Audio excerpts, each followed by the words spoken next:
अस्सलाम वालेकुम सजनों। दुनिया के जेड़े भी इस हो खुश रहो, आबाद रहो।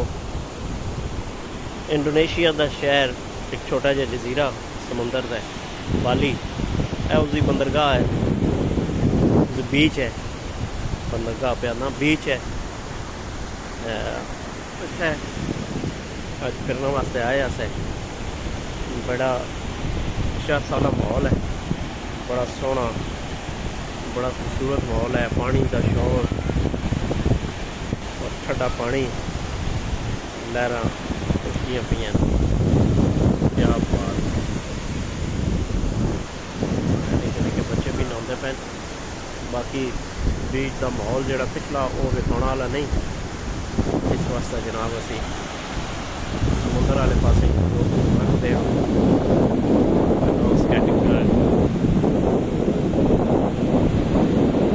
स्विमिंग कर रहे और पिछे बंदे बैठे हुए अपनी कुर्सियाँ ला के। तो कुर्सियाँ रेंट पर मिलती हैं, लॉन्ग चेयर रेंट पर मिलती है, कुर्सियाँ रेंट पर मिलती हैं। जितने घंटे वास्ते लेना चाहो, शाम को ठंडे कोकोनट होता है इतने, और सभी पैदावार है बहुत ज़्यादा इस जजीरे से कोकोनट है।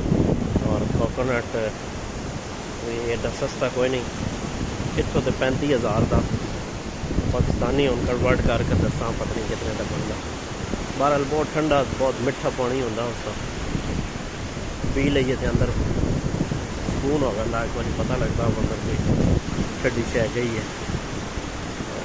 बच्चे भी इंजॉय कर रहे हैं जी, माशाअल्लाह। थोड़ा जहा बहने पानिया, वाह जी वाह। तो ज़्यादा अगर ना हो तो कैमरा ही लगा दीजिए, और ना नुकसान कर लेंगे। वाह, बड़ा पुरसकून जहा माहौल है जी, और इसका एक अपना ही लुत्फ है। मेरा ज़िंदगी का पहला इतफाक है किसी भी बीच जाना का और पानिया फिरना का।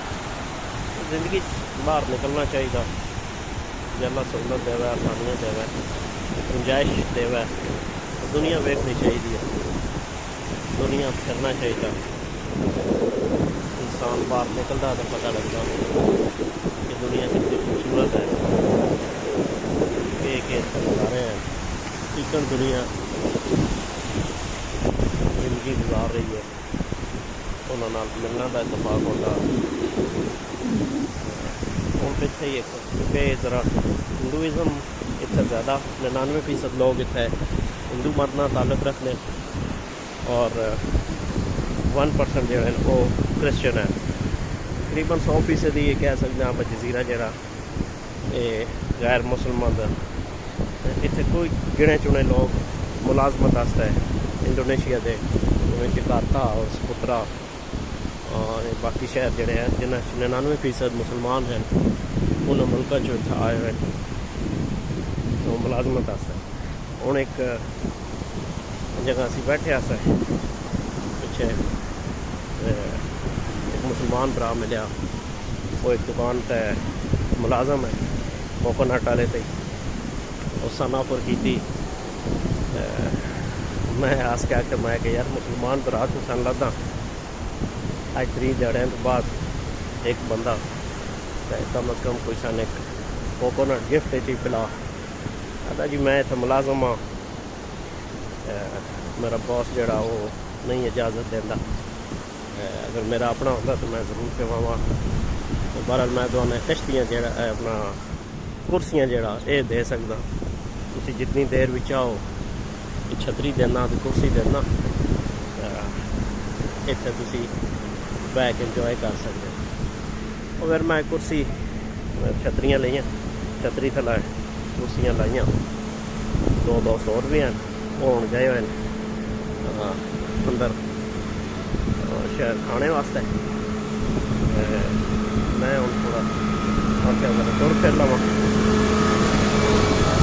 बहुत घट आबादी है इंडोनेशिया। छोटे छोटे जजीरे हैं, बहुत बड़े बड़े शहर भी हैं, और मुसलमान अक्सरियत सूबा बल्कि जकार्ता और समुद्रा तो बड़े शहर हैं इन्होंने। बाकी आबादी के लिहाज नाल अगर वेख्या जाए तो सब तो बड़ा इस्लामी मुल्क है इंडोनेशिया, जिसे सब तो ज़्यादा आबादी के लिहाज नाल मुसलमान हैं। परले कुछ जजीरे इन्हों के ऐसे हैं जोड़े बिल्कुल ही अजे तक इस्लाम की दौलत तो महरूम हैं। और वेख्या शहर भी इतना गौरमेंट की तरफों इतनी कोई एफर्ट भी कोई नहीं मजहब के हवाले नाल। मंदिर हर जगह हैं, हर गली है, लेकिन एक टूरिस्ट स्पॉट बनाया ना इतने बड़े जजीरे में मस्जिद कोई नहीं। एक मस्जिद सन दसी है होटल वाले रिसैप्शन वाले, लेकिन वो भी असी ढूंढ रहे हैं जी, तो सन कोई नहीं लगी।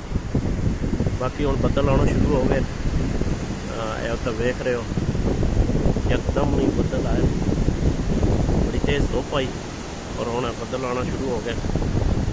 हो सकता बारिश भी शुरू हो जाए, तो बारिश से आने तो पहले लोग का नेड़ा अपड़ बन गया अपने होटल के। फिर गल करसा इंशाअल्लाह जिंदगी रही। अपना ढेर सारा ख्याल रखो। अल्लाह हाफिज़, रब रख।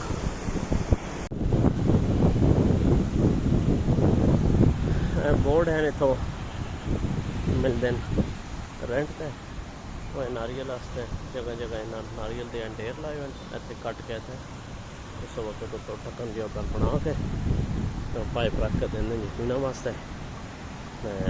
नाल इन्ना जी हूँ साढ़े तो रेहड़ियां हलवाने के दौर अपना सीजन रेहड़ियां हलवाने आम होंगे, तो इन्हें कोकोनट का सीजन होता तो सारे कोकोनट कुछ ढेर लाए कट के देंगे। गर्मी बड़ी होती है उस हिसाब नाल इत्थे फॉरनर भी वो अजी पैंदे ते आप पैर भी लाए हुए इन्हों को टेंशन भी कोई नहीं। ढेर लाए हुए जी सारे कोकोनट उस वक्त रखा है उस वक्त कट के तो ढक्कन के बना के पाइप ला देने बोतल आ पियो इंजॉय करो। मौसम खराब होने लग गया, थोड़ा और विजिट करते हैं तो उसके बाद इंशाल्लाह चलते हैं।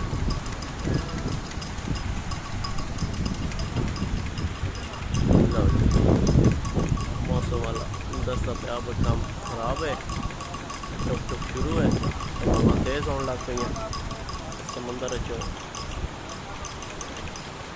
आस्ता आस्ता हम सिक्योरिटी वाले भी कोई दसन लग पे जोड़े वीक बंद को मसला बन बन जाए को नहाने वाले उन्होंने रेस्क्यू करते हैं। वो भी दूसरी जगह तो हम आ गए।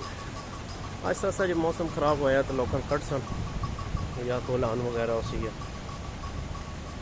जेड़े नहा रहे हैं बाहर आ रहे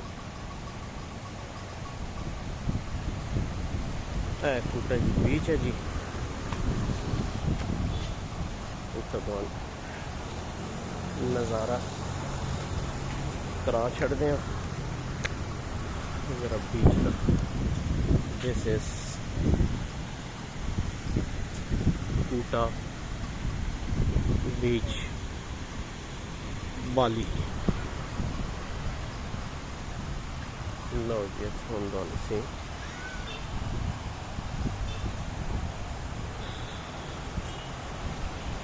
सनसेट तक लोग बंद हैं, गरूब आफ्ताब तक। गरूब आफ्ताब का भी एक मंजर जरा समुंदर तो देखना होता। इतफाक तो नहीं होया अज तक, लेकिन जेडे साढ़े गाइड आन गड्डी वाले उन्हें आके सनसेट तक बस मुड़ गया बीच है और सनसेट तो जो बड़ा दूर है इतना थोड़ा भी होगा।